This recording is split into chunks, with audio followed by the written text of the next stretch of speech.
Hello friends, good morning. എല്ലാവർക്കും super കൺമണി സീരിയലിന്റെ latest episode റിവ്യൂയിലേക്ക് സ്വാഗതം. അങ്ങനെ ഭാഗ്യശ്രീ കൺമണിയെ വിളിച്ചിട്ട് പറയാണ്, നാളെ എനിക്ക് കൺമണിയൊന്ന് അത്യാവശ്യമായി കാണണം, കുറച്ച് പ്രധാനപ്പെട്ട കാര്യങ്ങൾ പറയാനാണ്. നാളെ നട അടയ്ക്കുമ്പോഴേക്കും ഞാൻ വിഘ്നേശ്വരൻ്റെ അമ്പലത്തിലുണ്ടാവും, അങ്ങോട്ടേക്ക് വരാൻ പറ്റുമെന്ന് ചോദിക്കുമ്പോൾ കൺമണി പറയുന്നുണ്ട്, ശരി ഞാൻ എത്തിക്കോളാം എന്ന് പറഞ്ഞിട്ട് ഫോൺ കട്ട് ചെയ്യാണ്. പിറ്റേ ദിവസം കൺമണി അമ്പലത്തിലേക്ക് എത്തുമ്പോഴേക്കും അവിടെ ഭാഗ്യശ്രീ എത്തിയിട്ടുണ്ടാവും. കൺമണി നേരെ പോയി ഭാഗ്യശ്രീയോട് സംസാരിച്ചിട്ട്, എന്താ ഭാഗ്യശ്രീ, എന്താ എന്നെ കാണണമെന്ന് പറഞ്ഞത്, എന്തൊക്കെ പറയാനുണ്ടെന്ന് പറഞ്ഞില്ലേ, എന്താണെങ്കിലും പറയ് എന്ന് പറയുമ്പോൾ ഭാഗ്യശ്രീ പറയുന്നുണ്ട്, ആദ്യം കൺമണി പോയി പ്രാർത്ഥിച്ചിട്ട് വായോ, എന്നിട്ട് ഞാൻ കാര്യങ്ങളൊക്കെ പറയാമെന്ന് പറയുമ്പോൾ കൺമണി പോയി വിഘ്നേഷിനെ പ്രാർത്ഥിച്ചിട്ട് വരികയാണ്. എന്നിട്ട് ഭാഗ്യശ്രീയോട് എന്താ കാര്യമെന്ന് ചോദിക്കുമ്പോൾ ഭാഗ്യശ്രീ പറയുന്നുണ്ട്, ഞാൻ പറയാൻ പോകുന്ന കാര്യം കുറച്ച് സീരിയസ് ആയിട്ടുള്ളതാണ്. ഇത് പറയാനായിട്ട് ഞാൻ ജയിലിലേക്ക് എൻ്റെ ഏട്ടനെ കാണാൻ പോയിരുന്നു, പക്ഷേ കാണാൻ കഴിഞ്ഞില്ല. അപ്പോൾ ഞാൻ വിചാരിച്ചു കൺമണിയെ ഈ കാര്യം അറിയിക്കാമെന്ന്, അതുകൊണ്ടാണ് ഞാൻ കൺമണിയെ കാണാൻ വന്നത് എന്ന് പറയുമ്പോൾ കൺമണി ചോദിക്കുന്നുണ്ട്, ഭാഗ്യശ്രീ തൻ്റെ ഏട്ടൻ ബലരാമനെ കുറിച്ചിട്ടാണോ എന്നോട് പറയാൻ പോകുന്നത് എന്ന് ചോദിക്കുമ്പോൾ ഭാഗ്യശ്രീ പറയുന്നുണ്ട്, എൻ്റെ ഏട്ടനെ കുറിച്ച് മാത്രമല്ല പറയാൻ പോകുന്ന കാര്യത്തിൽ പലരും ഉൾപ്പെടും, പ്രത്യേകിച്ച് കൃഷ് എന്ന് ഭാഗ്യശ്രീ പറയുമ്പോൾ കൺമണി ചോദിക്കുന്നുണ്ട്, കൃഷ് സാറിനെ ബന്ധപ്പെടുത്തിയ കാര്യമോ, എന്താണ് അതെന്ന് ചോദിക്കുമ്പോൾ ഭാഗ്യശ്രീ പറയാണ്, 30 വർഷങ്ങൾക്ക് മുന്നേ സാഗർ സാറിനും സുജാത മേഡത്തിനും ജൂബിലി ഹോസ്പിറ്റലിൽ വെച്ചിട്ട് ഒരു കുഞ്ഞ് ജനിച്ചിരുന്നില്ലേ എന്ന് ഭാഗ്യശ്രീ ചോദിക്കുമ്പോൾ കൺമണി പറയുന്നുണ്ട്, അതെ ജനിച്ചിരുന്നു, ആ കുട്ടി ജനിച്ചപ്പോൾ തന്നെ മരിച്ചുപോയി എന്ന് പറയുമ്പോൾ ഭാഗ്യശ്രീ പറയുന്നുണ്ട്, എന്നാൽ ആ കുഞ്ഞ് മരിച്ചിട്ടില്ല എന്ന് പറയുമ്പോൾ കൺമണി വീണ്ടും പറയാണ്, ഇല്ല ആ കുഞ്ഞു മരിച്ചു, ഇപ്പോഴും അവർക്ക് അതിൻ്റെ സങ്കടമുണ്ട്, അന്ന് അവിടെ വെച്ചിട്ട് തന്നെ ആ കുഞ്ഞ് മരിച്ചതാണ് എന്ന് പറയുമ്പോൾ ഭാഗ്യശ്രീ പറയുന്നുണ്ട്, ഇല്ല ആ കുഞ്ഞ് ജീവിച്ചിരിപ്പുണ്ട് എന്ന് പറയുമ്പോൾ കൺമണിക്ക് ദേഷ്യം വരികയാണ്. കൺമണി അപ്പോൾ ഭാഗ്യശ്രീയോട് ചോദിക്കുന്നുണ്ട്, എന്തൊക്കെ വിഡ്ഢിത്തരമാണ് ഭാഗ്യശ്രീ നീ പറയുന്നത്, ഇനി അടുത്ത അടവുമായിട്ട് നീ വന്നിരിക്കുകയാണോ, ശരി നീ പറയുന്നത് ഞാൻ വിശ്വസിക്കാം, എങ്കിൽ ആ കുഞ്ഞെവിടെ, ഏത് കോണിലാണ് ആ കുഞ്ഞിനെ ഒളിപ്പിച്ചു വെച്ചിരിക്കുന്നത് എന്ന് ചോദിക്കുമ്പോൾ ഭാഗ്യശ്രീ പറയുന്നുണ്ട്, നമ്മുടെയൊക്കെ തൊട്ടടുത്ത് തന്നെ ആളുണ്ട്, നമുക്കൊക്കെ വ്യക്തമായിട്ട് ആ ആളെ അറിയുകയും ചെയ്യാം, ആരാണെന്നറിയോ, എൻ്റെ ഏട്ടൻ ബലരാമൻ എന്ന് പറയുമ്പോൾ കൺമണി ആകെ ഷോക്കാവുന്നുണ്ട്. കൺമണി എന്നിട്ട് ഭാഗ്യശ്രീയോട് പറയുന്നുണ്ട്, എന്തൊക്കെയാണ് ഭാഗ്യശ്രീ നീ പറയുന്നത്, നീ വക്കീലാണോ അതോ കഥയെഴുത്തുകാരിയാണോ, നീ എന്തുദ്ദേശത്തിലാണ് ഓരോ കെട്ടുകഥകളുമായിട്ട് എൻ്റെ അടുത്തേക്ക് വന്നിരിക്കുന്നത് എന്ന് ചോദിക്കുമ്പോൾ ഭാഗ്യശ്രീ പറയുന്നുണ്ട്, ഇന്നേ വരെ ഞാൻ പറഞ്ഞത് എന്തെങ്കിലും സത്യമാവാതിരുന്നിട്ടുണ്ടോ കൺമണി, ഇതും സത്യമാണ്, ഞാനിതാ ഈശ്വരന് മുന്നിൽ വെച്ചിട്ടാണ് കൺമണി ഇത് പറയുന്നത്, സാഗർ സാറിൻ്റെയും സുജാത മേഡത്തിൻ്റെയും മൂത്ത മകനാണ് ബലരാമൻ എന്ന് ഭാഗ്യശ്രീ പറയുമ്പോൾ വീണ്ടും കൺമണിക്ക് ആകെ ഷോക്കാവുകയാണ്.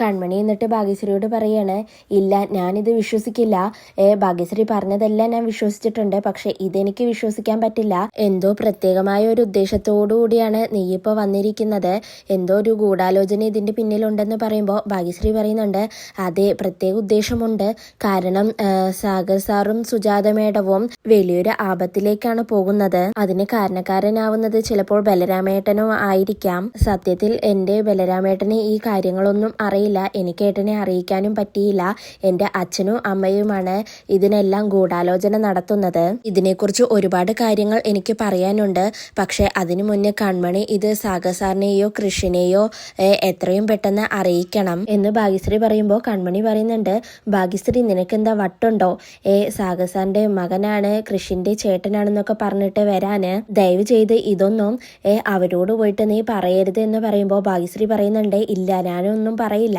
പക്ഷേ കൺമണിയായിട്ട് ഇത് പറയണം, എന്നിട്ട് കൺമണി എന്നെ വിളിക്കേ നമുക്ക് കാര്യങ്ങളെല്ലാം ചർച്ച ചെയ്യാമെന്ന് പറയുമ്പോൾ കൺമണി ചോദിക്കുന്നുണ്ട്, ചർച്ചയോ, എന്ത് ചർച്ച, ചുമ്മാതെ ഓരോ കാര്യങ്ങൾ പറഞ്ഞിട്ട് കഴിഞ്ഞാൽ അതിൻ്റെ പേരിൽ ഒരു ചർച്ചയോ ഒന്നും വേണ്ട എന്ന് പറയുമ്പോൾ ഭാഗ്യശ്രീ പറയുന്നുണ്ട്, കൺമണിക്ക് ചിലപ്പോൾ ഞാൻ പറയുന്നതൊന്നും വിശ്വസിക്കാൻ പറ്റിയെന്ന് വരില്ല, വിശ്വസിക്കുന്ന ഒരു ദിവസം ഈ അടുത്ത് തന്നെ ഉണ്ടാവുമെന്ന് ഭാഗ്യശ്രീ പറയുമ്പോൾ കൺമണി പറയുന്നുണ്ട്, ആ ഒരു ദിവസം വരട്ടെ, അപ്പോൾ ഞാൻ വിശ്വസിക്കാം, എന്നിട്ട് ഞാൻ വിശ്വസിക്കണോ വേണ്ടോ എന്ന് നമുക്ക് തീരുമാനിക്കാം, ഏട്ടനെ രക്ഷിക്കാൻ വേണ്ടിയിട്ട് ഓരോ അടവുകളുമായിട്ട് അനിയത്തി വന്ന് ഇറങ്ങിക്കോളും, ആ അടവ് എന്തായാലും ഈ കൺമണിയെടുത്ത് ചെലവാവില്ല, ഭാഗ്യശ്രീ എനിക്ക് കുറച്ച് സഹായങ്ങളൊക്കെ ചെയ്തു തന്നിട്ടുണ്ട്, അതെല്ലാം ഇങ്ങനെയുള്ള ലക്ഷ്യങ്ങൾ വെച്ചിട്ടായിരുന്നുവെന്ന് എനിക്കറിയില്ലായിരുന്നു എന്ന് പറഞ്ഞുകൊണ്ട് കൺമണി ഭാഗ്യശ്രീയോട് ദേഷ്യപ്പെട്ടുകൊണ്ട് പോവുകയാണ്. എന്നാൽ പൂജ ചെയ്തുകൊണ്ടിരിക്കുന്ന സമയത്ത് ഉണ്ണി തിരുമേനി ഇതെല്ലാം കേട്ടുകൊണ്ട് നിൽക്കുന്നുണ്ട്. അതിനുശേഷം കൺമണി ഈ കാര്യങ്ങളെല്ലാം ആലോചിച്ചുകൊണ്ട് വിഘ്നേഷിന്റെ അടുത്ത് നിന്നും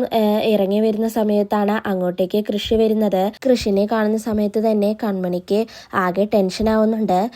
കൃഷി എന്നിട്ട് കൺമണിയോട് പറയുന്നുണ്ട്, ദേവ്സാറിനെ വിളിച്ചപ്പോ കൺമണി അമ്പലത്തിലേക്ക് പോകാൻ ഇറങ്ങിയെന്ന് പറഞ്ഞു, അതുകൊണ്ട് ഞാൻ വേഗം തന്നെ ഇങ്ങോട്ട് വന്നതാണ്. കൺമണിയെ കണ്ടിട്ട് ബാക്കി എന്ത് കാര്യം ഉള്ളോ എന്ന് തീരുമാനിച്ചിട്ടാണ് ഞാൻ വന്നത് എന്ന് കൃഷി പറയുമ്പോൾ കൺമണി ഒന്നും മിണ്ടാതെ നിൽക്കുകയാണ്. അപ്പൊ കൃഷി കൺമണിയോട് ചോദിക്കുന്നുണ്ട്, കൺമണി എന്തു പറ്റി എന്ന് ചോദിക്കുമ്പോൾ കൺമണി ഒന്നുമില്ല എന്ന് പറയാണ്. അപ്പൊ കൃഷി പറയുന്നുണ്ട്, എന്നാ വാ കൺമണി നമുക്ക് പോകാമെന്ന് പറയുമ്പോൾ കൺമണി പറയുന്നുണ്ട്, ഇല്ല സാർ ഞാൻ വരുന്നില്ല, എനിക്ക് ഒരാളെ കാണണമെന്ന് പറയുമ്പോൾ കൃഷി പറയുന്നുണ്ട്, ശരി കാണാം, ഞാൻ നിന്നെ ഡ്രോപ്പ് ചെയ്യാമെന്ന് പറയുമ്പോൾ കൺമണി വേണ്ട എന്ന് പറയാണ്. അപ്പൊ കൃഷി ചോദിക്കുന്നുണ്ട്, എന്തുപറ്റി കൺമണി, ഞാൻ അറിയാൻ പാടാത്ത ആരെങ്കിലും ആണോ എന്ന് ചോദിക്കുമ്പോൾ കൺമണി അതൊന്നുമല്ല എന്നൊക്കെ പറയുന്നുണ്ട്.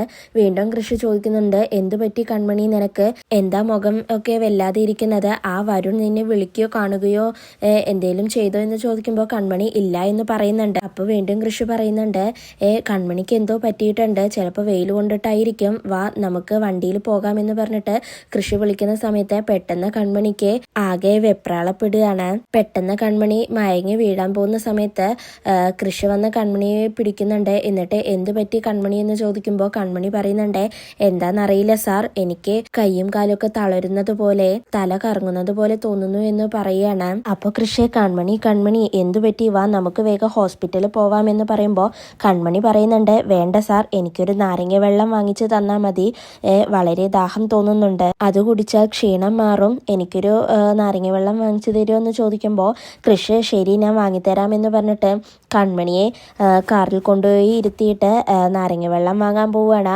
കൺമണിയാണെങ്കിൽ വണ്ടിയിൽ ഇരുന്നു കൊണ്ട് ഭാഗ്യശ്രീ പറഞ്ഞ കാര്യങ്ങളെല്ലാം ഓർത്തുകൊണ്ടിരിക്കുകയാണ്. അതിനുശേഷം കൺമണി ഓഫീസിൽ എത്തുന്നുണ്ട്. എന്നിട്ട് ഗോകുലിനെ വിളിച്ച് കാര്യങ്ങളൊക്കെ പറയുന്നുണ്ട്. അപ്പൊ ഗോകുല് പറയാണ്, അപ്പയ്ക്ക് പെട്ടെന്നുണ്ടായ ആ ടെൻഷനിൽ ഒരു പാനിക് അറ്റാക്ക് ഉണ്ടായതാണ്, ഇതൊക്കെ കേട്ടാൽ ആരായാലും പേടിച്ചു പോവും, അപ്പ അറിഞ്ഞപ്പോ തന്നെ ഇങ്ങനെയാണെങ്കിൽ ക്രിസ്താർ ഇതറിഞ്ഞാൽ എന്തായിരിക്കും സംഭവിക്കുക, അല്ല ഇതൊക്കെ സത്യം തന്നെയാണോ എന്ന് ചോദിക്കുമ്പോൾ കൺമണി പറയുന്നുണ്ട്, എനിക്കൊന്നും അറിയില്ല, പക്ഷെ ഭാഗ്യശ്രീ ഇതുവരെ പറഞ്ഞ കാര്യങ്ങളെല്ലാം സത്യം തന്നെയാണ്, പക്ഷെ ഈ ഒരു കാര്യം മാത്രം എനിക്ക് വിശ്വസിക്കാൻ പറ്റുന്നില്ല ഗോകുലെ, കൃഷ് സാറിൻ്റെ ഏറ്റവും വലിയ ശത്രു സാറിൻ്റെ സഹോദരൻ തന്നെ, എനിക്ക് ആലോചിക്കാൻ പോലും പറ്റുന്നില്ല എന്ന് പറയുമ്പോൾ ഗോകുല് പറയുന്നുണ്ട്, അപ്പൊ ഒന്നും ആലോചിച്ച് ടെൻഷൻ ആവണ്ട എന്ന് ഗോകുല് പറയുമ്പോൾ കൺമണി പറയുന്നുണ്ട്, എടാ ഞാൻ എന്ത് ചെയ്യാനാ, ഇത് ആരോടെങ്കിലും എനിക്കൊന്ന് പറയണ്ടേ, കൃഷ് സാറിനോട് എനിക്ക് എന്തായാലും പറയാൻ പറ്റില്ല, സാഗർ സാറിനോട് സുജാത മേഡത്തോടും എനിക്ക് പറയാൻ പറ്റില്ല, വേറെ ഇപ്പം ഞാൻ ആരോട് പറയാനാ എന്ന് ചോദിക്കുമ്പോൾ ഗോകുല് പറയുന്നുണ്ട്,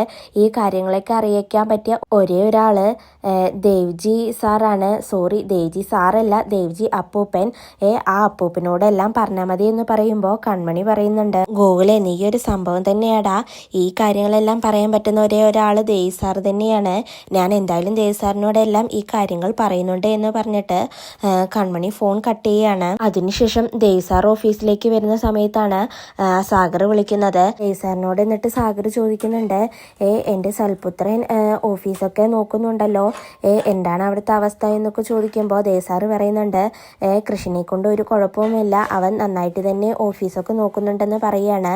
പിന്നീട് സാഗർ പറയാണ്, ദേവ് സാർ ചിലപ്പോൾ ഞാൻ 2 ദിവസം കഴിഞ്ഞിട്ട് അങ്ങോട്ടേക്ക് വരും, എനിക്കെന്തോ മനസ്സിന് വല്ലാത്ത പേടി തോന്നുന്നു എന്ന് പറയുമ്പോൾ ദേവ് സാർ പറയുന്നുണ്ട്, നീ ആ ഷൺമുഖദാസ് വക്കീലിനെ ആലോചിച്ചിട്ടാണോ ഇങ്ങനെ പേടിക്കുന്നത്, നീ എന്തിനാണ് സാഗർ ഇങ്ങനെ പേടിക്കുന്നത്, ഒരു കുഴപ്പവും ഉണ്ടാവില്ല എന്നൊക്കെ പറയാണ്.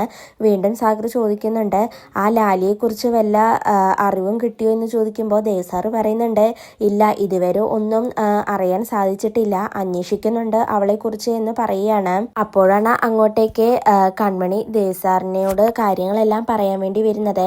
എന്നാൽ ദേവ് സാറ് ഫോണിൽ സംസാരിക്കുന്നത് പോകുന്നത് കണ്ടിട്ട് കൺമണി ദേവ് സാറിനെ വെയിറ്റ് ചെയ്തുകൊണ്ട് നിൽക്കുകയാണ്.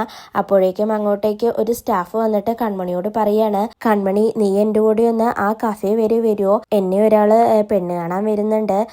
അപ്പൊ അയാളോട് ജസ്റ്റ് ഒന്ന് സംസാരിക്കാൻ വേണ്ടിയിട്ടാണ്. എനിക്കെന്തോ ഒറ്റയ്ക്ക് പോകാൻ ഒരു പേടി. നീ കൂടെ ഉണ്ടെങ്കിൽ ഒരു ധൈര്യമായിരുന്നു. ഒന്ന് എൻ്റെ കൂടെ വരുമോ എന്ന് ചോദിക്കുമ്പോൾ കൺമണി പറയാണ്, എനിക്ക് ദേവ് സാറിനെ കണ്ടിട്ട് കുറച്ച് അത്യാവശ്യമായിട്ട് കാര്യങ്ങൾ പറയാനുണ്ടായിരുന്നു.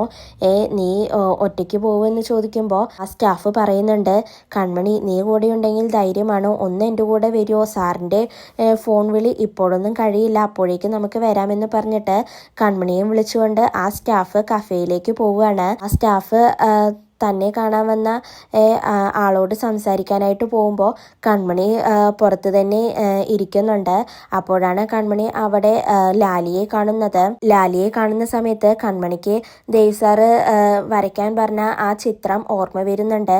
പെട്ടെന്ന് കൺമണി ലാലിയുടെ അടുത്തേക്ക് പോവുകയാണ്. ലാലി ആ സമയത്ത് ആരെയോ ഫോൺ വിളിക്കുന്നുണ്ട്. കൺമണി പെട്ടെന്ന് തന്നെ ഇത് ദേവ് സാറിനെ വിളിച്ച് അറിയിക്കാമെന്ന് പറഞ്ഞിട്ട് ഫോൺ എടുത്ത് ദേവ് സാറിനെ വിളിക്കുന്നുണ്ടെങ്കിൽ സാറിനെ വിളിച്ചിട്ട് കിട്ടുന്നുണ്ടാവില്ല. പെട്ടെന്ന് തന്നെ കൺമണി മഹിയെ വിളിക്കുകയാണ്. എന്നിട്ട് മഹിയോട് പറയുന്നുണ്ട്, ഞാനൊരു അത്യാവശ്യ കാര്യം പറയാൻ വേണ്ടിയിട്ടാണ് വിളിച്ചത്. അന്ന് ദേവ് സാറ് എൻ്റെ അടുത്ത് ഒരു പടം വരയ്ക്കാൻ പറഞ്ഞില്ലേ, ഒരു ലേഡിയുടെ എന്ന് കൺമണി പറയുമ്പോൾ മഹി പറയുന്നുണ്ട്, അതെ ലാലിയുടെ ചിത്രമാണ് അതെന്ന് പറയുമ്പോൾ കൺമണി പറയുന്നുണ്ട്, സാർ ഞാൻ ഇവിടെ വെച്ചിട്ട് അവരെ കണ്ടു എന്ന് പറയുമ്പോൾ ലാലി പെട്ടെന്ന് തിരിഞ്ഞ് കൺമണിയെ നോക്കുന്നുണ്ട്. ഇതോടുകൂടിയാണ് ഇന്നത്തെ എപ്പിസോഡ് അവസാനിക്കുന്നത്.